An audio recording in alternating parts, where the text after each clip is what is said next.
Hey guys, what is up? It's Dusty here, and welcome back to another crypto video. And today, we don't have time for any nonsense. No. We have some really important stuff to discuss, so stick around, make sure you press that like button, and enjoy the update. First of all, Robert Art posted on Twitter, I still wholeheartedly believe the fact that the SEC chose to attack XRP over Bitcoin and Ethereum simply demonstrates it's a superior asset.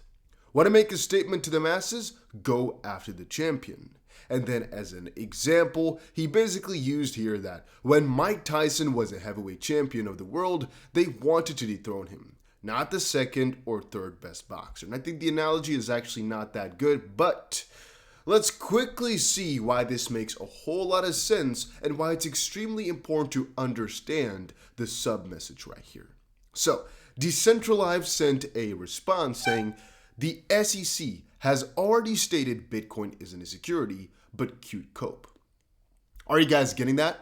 So one of the main responses that people give is that Bitcoin and Ether had already been properly regulated and thus didn't really need this lawsuit or anything along those lines. Yet, that's what's going to be coming out over the next couple of months most likely, right?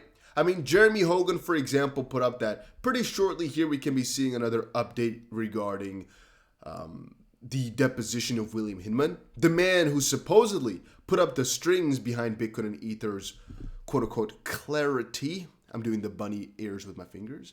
Yet, if you start to think about it, him saying that Ethereum has never been properly regulated, and I mean, for Bitcoin and Ethereum, it's the only big problem is that there's no easy entity to sue. I wholeheartedly believe that it's not 100% because XRP is the best. It's mostly because XRP's top part, so basically Ripple, has the easiest structure to get after.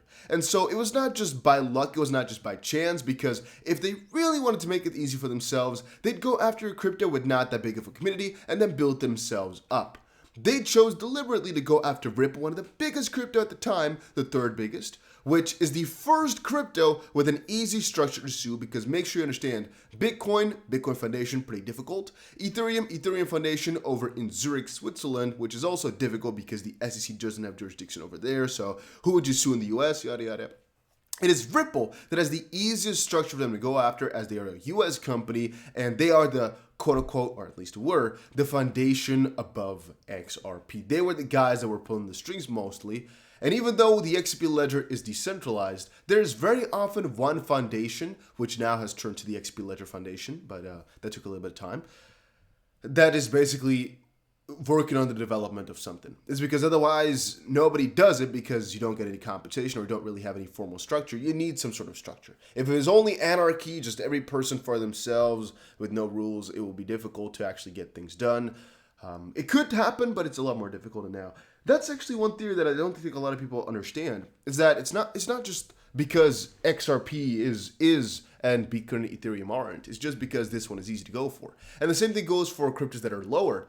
A lot of them are just harder to sue. A good example here. Why has Binance been getting into some easy trouble, but not some ridiculously heavy trouble? Is because in the United States, there's a Binance.us. And all over the rest of the world, there's just a normal Binance, but not in the United States. They have a different entity for it. That's because Binance knew if they were to operate Binance in the US or let go of a couple of accounts to some US customers with US IP addresses and whatever, they'll be in such a whole world of trouble. But even then, the US could only send some letters overseas, but they couldn't really do too much because these guys are not based in the United States. Coinbase, for example, had to go through this road, and every US exchange has a very difficult road ahead of themselves and has some really proper rules to abide by. Because once more, if you're in the US and around that little area, and you want to get those customers in those areas, you're going to have to abide by their rules, and they are strict, stricter than most other countries around the world. Not all of them, but most of them. And I guess Israel is also pretty strict on all those rules in that regard, and maybe some other countries that we don't really speak of too much. However, point being clear, think about that for a second, right? Think about that for a second. Why? Well, maybe it's a little bit deeper than expected. And that actually comes with our second tweet here. Jeremy Hogan put up, I've been quiet. It's only because I've been outlining a new video to shoot tomorrow morning.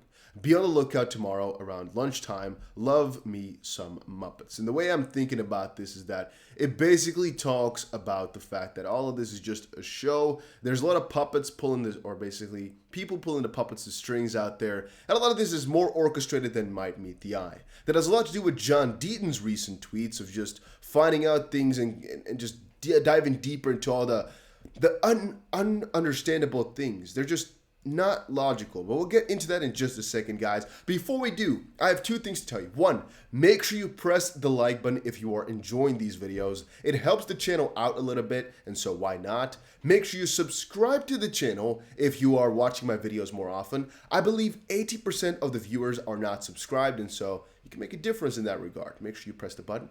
And comment down below, do you think this is all a show? Yes or no? Put it down below. And then one thing I should also tell you guys is that there's a Bybit competition running.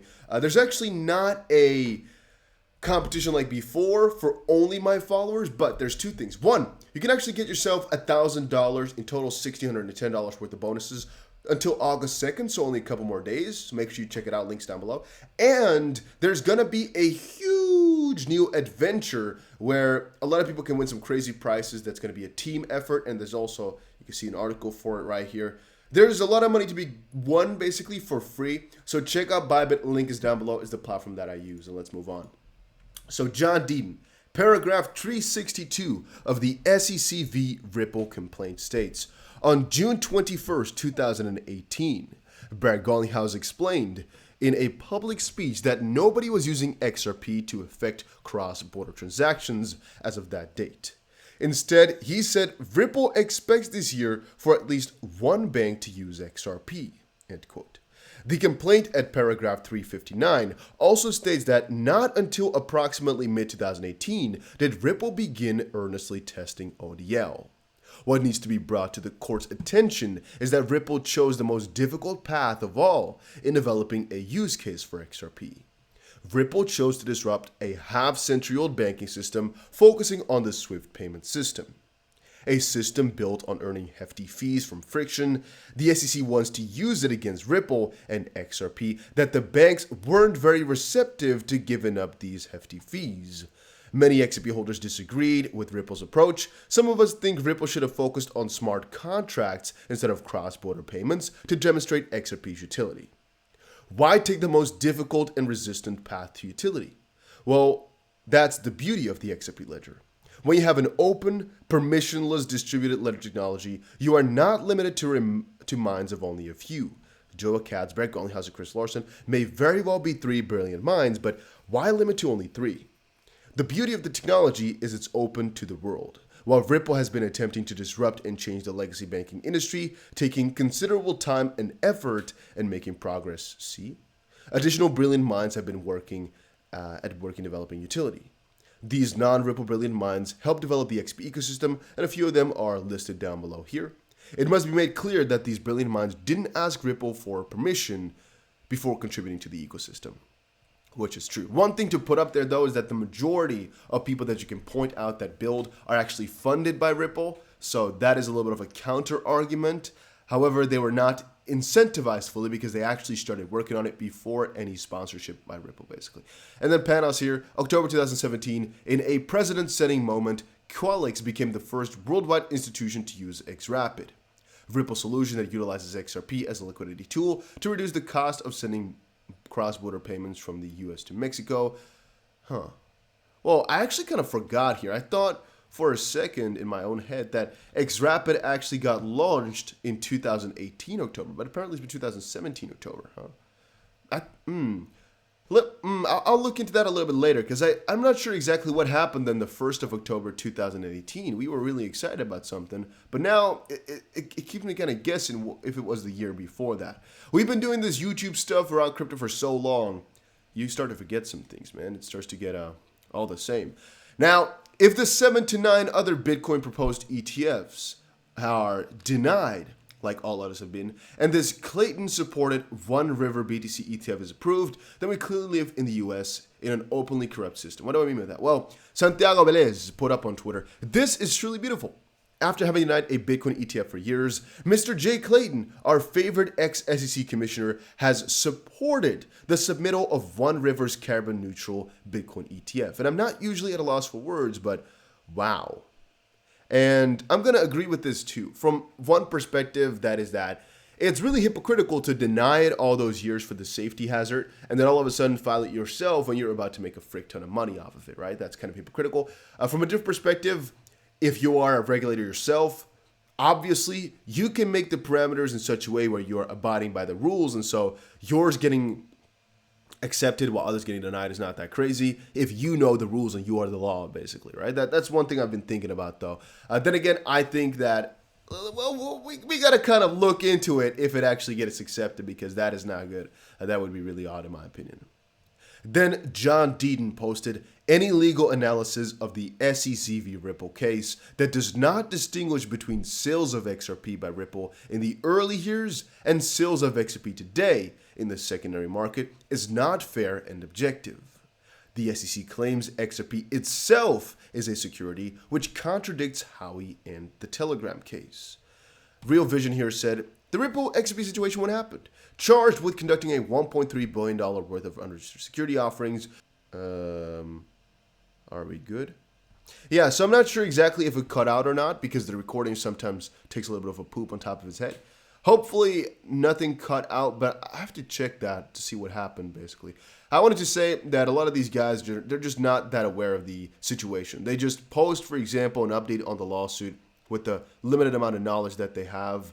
But it's not really objective, it's not really conclusive, it's just some small parts. And Howey never decided the oranges were the securities. In Telegram, Judge Castell explicitly made clear that grams, the tokens, were not the securities, but only the alphanumeric code.